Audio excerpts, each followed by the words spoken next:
اعوذ باللہ من الشیطان الرجیم بسم اللہ الرحمن الرحیم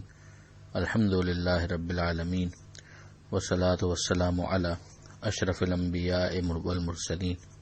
واہل بیتہ الطیبین الطاہرین المعصومین اما بعد۔ سورہ مبارکہ آل عمران آیت نمبر 154 سے 157، 154 سے 157۔ بسم اللہ الرحمن الرحیم۔ ثم انزل علیکم من بعد الغم امنة نعاسا یغشا طائفة منکم وطائفة قد أهمتهم أنفسهم يظنون بالله غير الحق ظن الجاهلية يقولون هل لنا من الأمر من شيء قل إن الأمر كله لله يخفون في أنفسهم ما لا يبدون لك يقولون لو كان لنا من الأمر شيء ما قتلنا هاهنا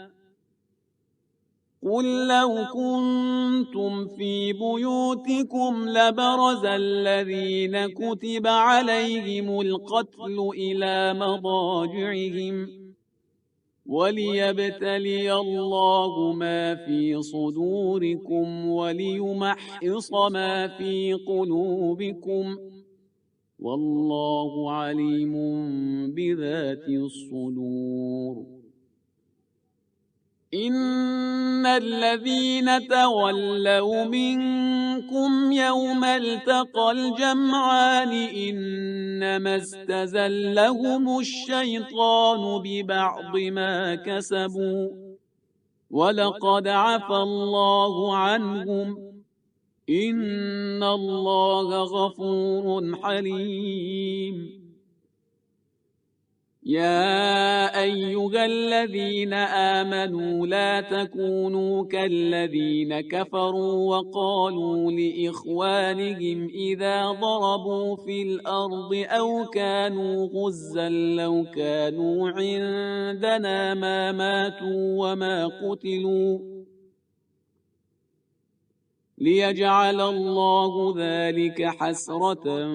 في قلوبهم والله يحيي ويميت والله بما تعملون بصير۔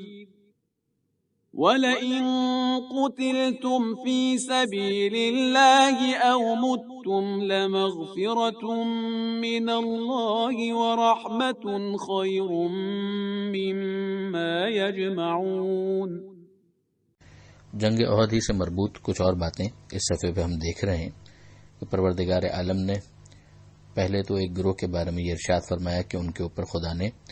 پرسکون نیند کو نازل کر دیا، اور ایک گروہ وہ تھا کہ جسے اپنی ہی فکر تھی اور وہ اپنی جانوں کے بارے میں ہی سوچ رہا تھا اور اللہ کے بارے میں جاہلیت والا گمان کر رہا تھا، یعنی کفر آمیز ان کی فکر تھی۔ اب ظاہر ہے کہ یہ وہ افراد ہیں کہ جو مخلص تھے، یا بہرحال اگر ابتدا میں انہوں نے پسپائی بھی اختیار کی تھی تو اس کے بعد یہ پلٹ آئے تھے جو پروردگار عالم کی اس عنایت کے حقدار قرار پائے۔ یہ نیند ان پر کہاں نازل ہوئی؟ اس کے بارے میں ایک قول تو یہ ہے کہ یہاں پر نیند سے مراد ایک مجازی وہ کیفیت ہے کہ جس میں ایک انسان سکون اور اطمینان کو محسوس کرتا ہے، اور عین میدان جنگ ہی کے اندر ان کے پاس یہ کیفیت تھی، اور جس کا نتیجہ یہ تھا کہ وہ پوری طرح سے اطمینان کے ساتھ میدان کے اندر جنگ اور جہاد کر رہے تھے۔ اور دوسرا گروہ وہ تھا کہ جو میدان میں اس چیز سے محروم رہا، یا تو فرار اختیار کر گیا اور یا اس چیز یا اس کیفیت سے محروم رہا۔ ایک اور بات یہ کہی گئی کہ یہ عین موقع جنگ کی بات ہی نہیں ہے، بلکہ جنگ ختم ہونے کے بعد جب شہر میں واپس آ گئے تو چونکہ ایک دھڑکا سا یہ لگا ہوا تھا، مشرکین کی طرف سے دھمکی تھی کہ ہم بعد میں حملہ آور ہوں گے، تو مومنین جو تھے ان کے اوپر پروردگار عالم نے ایک نیند نازل کر دی کہ جس کی وجہ سے وہ اطمینان اور سکون کے ساتھ سو گئے، اور دوسرے افراد جو تھے وہ اپنی جانوں کے فکر میں تھے، اور وہ پھر اسی طرح کی چہمہ گوئیاں کر رہے تھے کہ حل لنا من الامر من شیء، کیا ہمیں بھی کوئی اختیار مل سکتا ہے؟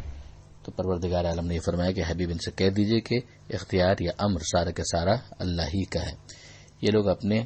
دلوں میں وہ چھپائے ہوئے تھے اور اس کو ظاہر نہیں کر رہے تھے، اور یہ کہتے تھے کہ لو کان لنا من الامر شیء ما قتلنا ہاہنا، کہ ہمارا بھی اگر کوئی اختیار ہوتا تو ہم اس طرح سے قتل نہ کیے جاتے، یعنی جو ہمارے ساتھی قتل کر دیے گئے وہ ہم اس طرح سے قتل کا سامنا نہ کرتے۔ اگر آپ ان جملوں پہ غور کریں تو اس سے بہت واضح طور پر پیغمبر اکرم کے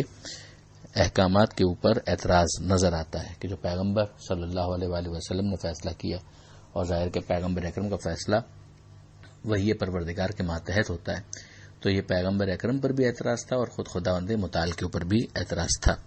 اور پھر یہاں پر پروردگار عالم نے یہ ارشاد فرمایا کہ حبیب ان سے کہیے کہ لو کنتم فی بیوتکم، اگر تم اپنے گھروں میں بھی ہوتے،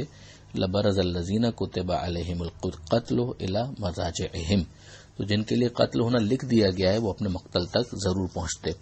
یعنی اگر ایک چیز پروردگار عالم اگر طے کر لے تو پھر اس کے بعد کیا ہو سکتا ہے؟ اب یہاں پر تو ظاہر ہے کہ خود ان کی اپنی غلطیاں بھی تھیں، جس کوتاہی اور بزدلی کی وجہ سے اور میدان سے فرار کی وجہ سے انہیں پروردگار عالم کی عنایت خاص سے محروم ہونا پڑا۔ پھر پروردگار عالم یہاں پر فرماتا ہے کہ وَلِيَبْتِيَ اللَّهُ مَا فِي صُدُورِكُمْ، کہ اللہ یہ چاہتا ہے کہ آزمائے جو کچھ ان کے سینوں میں ہے اور جو کچھ ان کے دلوں میں ہے اسے نکھار کر لائے، یعنی اسے بھی ایکسپوز کرے۔ واللہ علیم بذات الصدور، اور اللہ ظاہر ہے کہ سینوں کے اندر موجود خیالات سے بھی خوب واقف ہے، پروردگار سے کچھ چھپا ہوا نہیں ہے۔ آگے پروردگار عالم نے ایک تبصرہ کیا ہے یہ آیت نمبر 155 میں کہ یہ عہد کے میدان میں جن افراد نے پسپائی اختیار کی اور جو انہوں نے بزدلی کا مظاہرہ کیا، پیٹ پھرا لی، تو اس کی وجہ کیا تھی؟ تو ارشاد ہوتا ہے کہ ان الذین تولوا منکم، کہ تم میں سے وہ جنہوں نے دونوں جماعتوں کی مٹ بھیڑ کے دن یعنی یہ عہد کے دن پیٹ پھرائی، انہیں غلطی میں مبتلا کیا شیطان نے صرف ان کی کچھ بدعمالیوں کے نتیجے میں۔ یعنی یہاں پر اس چیز کا خاتمہ کیا ہے پروردگار عالم نے کہ انسان شیطان کے اوپر ڈال کر اپنے آپ کو بری ذمہ کر دے، تو یہ غلط ہے کہ شیطان کا وار اس وقت کارگر ہوتا ہے کہ جب انسان خود پیچھے کمزور ہو۔ اگر ایک انسان اپنے طور پر اپنے آپ کو مضبوط کر لے تو پھر شیطان کے وار کے کارگر ہونے کی بھی گنجائش باقی نہیں بچتی۔